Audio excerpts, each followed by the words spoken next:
When you started to teach the seminar, did that really have an impact on your performance as an athlete? Like It really did. understanding Yeah. this nuances of movement. Like what were some revelations that you made while teaching that course? Yeah, I really started to like kind of dial my training in and get more organized with my training, because prior to that, I definitely still followed like the conjugate system. But I don't know, I just kind of would wing it every week, so learning more about it like helped me to be more, just organized with my training and like regimented with it, and like picking things and learning how to pick movements that are like testers and some that are builders, and expanding my horizons with accessory work, learning how to figure out, what my weaknesses were and how to attack them, like what accessory movements to pick, and also learning how to, focus on if it's like a max effort movement, like getting that done, like that's a tester. So I'm going to get that done quickly. I'm not going to like spend 3 hours squatting anymore. I'm going to like, 7 to 9 total attempts. I'm done, because with the conjugate system, which is, really, really, like specifically the West Side conjugate system for equipped lifting, it's perfect the way it's set up. But like, I just started to learn that I was spending way too much time and effort on my main movement and not as much on my accessories, so, that's, where certain things started to like maybe, kind of stall, like my bench stalled for a little while. Like, I really wanted a 500-pound bench, and it was just like stuck between the 450, 460 mark. And it was like, okay, I need to start figuring out what is going on, so, I started to like be more diligent about my accessory work and pushing it, pushing my accessory work. I wasn't pushing my accessory work very much before, because I was so focused on that main movement. Like if it was like the 1 rep max, whatever, bench press, it was just, I would spend probably 1.5 to 2 hours maybe working up to that single, and probably taking way too many attempts, doing way too many attempts, which leaves me nothing for accessory work, so once I started to figure out like, okay, like, I started planning my max effort, so I tell that to people all the time in seminars now. I'm like, usually the conjugate system doesn't work for people because they overdo it. They do way too much volume on max effort on that main movement, doing 10, 15 sets, because they just keep going and going, adding a little bit of weight, and then spending way too much time on that main movement. So that leaves them very little time or energy to do their accessory work. So that ends up suffering. And you're not really going to get, by doing 1 rep max, that's not going to make you necessarily stronger. Like your accessory work's going to make you stronger. Your dynamic effort days make you stronger because there's a lot more volume. So those are like little mistakes people make, and little mistakes I was making, not on my dynamic effort days, not going fast enough, so I was kind of like not conditioned. One time Louis had Phil Harrington and I do that video for the combine or whatever, that DVD he put out for training for the combine. And so he had us doing our speed squats, like 10 doubles, right into 10 doubles on the deadlift with bands. And like, we were on a timer. We had to pick up the bar, each of us, like they were loading the weight. So we would have the bar out of the rack every 20 seconds, like not like every 20 seconds, like each of us every 20 seconds. So I mean, I had to do that and to make it look good for the camera too, and I'm, as a power lifter with like very little, like I didn't focus much on conditioning at all. Going right into the deadlift. I mean, when I got done with that, it was like one of the hardest workouts I had ever done. And it was just like, this should be like kind of standard, like, maybe for a power lifter, maybe 30 to 40 seconds of rest. But, I thought I didn't rest very long on dynamic effort, but that day like opened up my eyes. I was like, I am super out of shape, so focusing more on conditioning, GPP, sled work, keeping my dynamic effort work, to the true percentages. I think sometimes people use too much weight on dynamic effort, because they don't really understand what they should be basing it off of percentages and whatnot, or having a skewed idea of what their max is to base their percentages off of. So kind of correcting things like that to get my training right helped me so much. And it helped me to help coaching other people too. Do you think if you had started a little bit later, you would have gotten more into this raw deal? Because I remember powerlifting, like you said, was just equipped lifting. And then all of a sudden, it was about like 2013, 2014, all of a sudden all these raw lifters started coming out. And now that seems to be kind of the gold standard. Whereas, you know, like, I mean, dude, you got guys squatting 1,000 pounds raw, which I never thought we would see. And it's, I mean, it's been pretty like what that guy hit, 700 on the bench for a raw bench. And I mean, we've seen some amazing poundages. Do you think you would have gone in that arena just because it's become so competitive? Probably just because that's what is out there the most, you know, so I probably would have done that, because I remember the first day I ever went up to Detroit, I didn't have squat briefs or anything yet. So I went up there, and one of the guys helped me. He wrapped my knees. So, I mean, I did a raw squat and he wrapped my knees. And like and I really didn't do any squatting for bodybuilding. So I was just getting into squatting. And I remember that day he wrapped my knees, he wrapped them so tight, but I squatted 405. And I'm like, I mean, that's a good raw squat I was 160 pounds. And, you know, with more training, what could my squat have been raw? You know, I probably would have pursued that. Definitely. I'm still such an advocate for multiply lifting. I mean, I'm still trying to help keep it alive as much as possible. But I still coach plenty of raw lifters, and, you know, still to this day, constantly trying to learn, you know, how to, you know, coach raw lifters, you know, still blending some of the conjugate stuff into that. But I do think that I probably would have done that, because I always wanted to go, you know, even if I found what I was good at, I still wanted to go where the top people were. And, you know, obviously there's still top people in multiply, you know, like one of my best friends that I coach at the gym, she just got the biggest squat of all time. She squatted 880. You know, so that still excites me so much, you know, but I still think that if I right now, like was 24 years old and getting into powerlifting, with it the way it is now, I probably would just go with the raw thing, you know. I mean, it's a heck of a lot easier. With training, not to have to put all that crap on, you know, but I am also still very happy that it happened the way it did.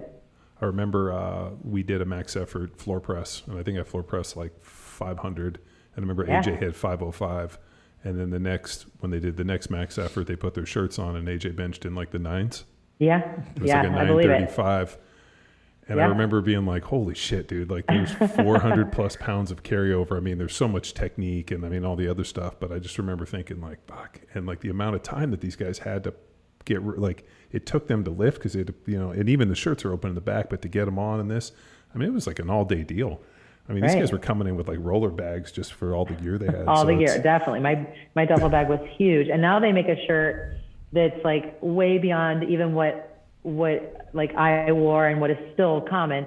That it's like this band shirt, they call it, and it's giving people even more. Like there's guys that have a raw bench of around 500 that are benching 1,000 to 1,100 in these band shirts. It's unbelievable the way it's going. I mean, that new shirt's not really widely accepted into a lot of federations, because there's just so much going on. There's several layers to it and whatnot, but that's just, I mean, it's still, you would think like maybe like with the raw being so popular that maybe the multiply would kind of like level off as far as like advancements and equipment, but it's not. I mean, they're still trying to make stuff that allows you to lift, I mean, unbelievable amounts over what you can actually bench. At some point I would think it would have to like stop, because like, what can your joints even hold? You know, I don't know, even with all that stuff on. Well, so I watched the video of Bill Gillespie. What was it, like a 1160 on that bench? Well, I saw him do it live, like at least 1,000 pounds. Yeah, I mean, but a month ago. Like as he threw the shirt on, as he's bringing it down, the shirt is compressing him, and I had this like split vision in my mind all of a sudden of him just like exploding, kind of like in like Big Trouble Little China. Remember where the guy holds his breath and his head explodes? Like that's what the pressure of like that, like the canvas like stretched across with that weight like pressing his body down. I just can't imagine the pressure on his head. I mean, as you know, like the pressure in your head. I remember I had never worn briefs or anything more than wraps, and then Louis gave me some Predator briefs, and I squatted off the box of them and was fine. And then the first time I took just actually a free squat with them, I hit the bottom, and the pressure was so like intense. I stood up fast and I almost threw it. I had 800 on my back, and I almost threw it off my back. I stood up so fast. And the guys that were spotting me almost shit their pants, because they were like, holy shit, dude, you stood up so fast. The weight almost came off your back. I'm like, all I know is my head was going to explode. It felt like in the cartoons when the dude like hits his thumb and it looks like a thermometer. Like that's what it felt like. And broke blood vessels in my eyes. I was like, holy shit. So to be able to handle that pressure is pretty amazing. Oh yeah, that's why you see a lot of things that, are great, but things that go wrong as well, just because you're just riding that line every single time, so all it takes is one wrong move, like this way or that way, and like you're going to fall I mean, I've just seen some pretty catastrophic injuries, unfortunately, too, Wow. Yeah. I think like for normal people watching the raw stuff, it's hard for them to fathom because they look at these guys and they have all this gear on and like people don't, it almost looks like a robotic suit in a lot of ways. And so I know people watch it. Whereas you see somebody step out, with just some wraps on their knees and a belt and they hit some big weight. I think it's a lot easier. Like that's a bridge closer for most people. Definitely. And like I said, there's some raw lifters that, if they're not hating on it, on equip lifting, they see it and they might have an interest in it, but they just do not have the resources around them to be able to even attempt to try it, so, but I know a lot of people that like still think that's my dog snoring. He's like, I did a podcast once and somebody was like, who was snoring in that? And I'm like, it's my dog, sorry. There's a lot of raw lifters that like, they still have a lot of respect for multiply lifting and they are just like mind blown by it. But they might have, like I said, have an interest in trying it, but they have nobody to help them even, remotely to even get into it, much less be able to see like the technique and how to help them adjust it. Yeah, it's not like you just buy something off the internet and they send you a shirt and then you figure out like you got to have training partners, and two, the amount of coaching. That's what I want to get into. For our listeners, can you describe the different setup between, let's say, a raw powerlifting squat and then one that's geared up? How would you best describe for our listeners the difference in teaching those movements?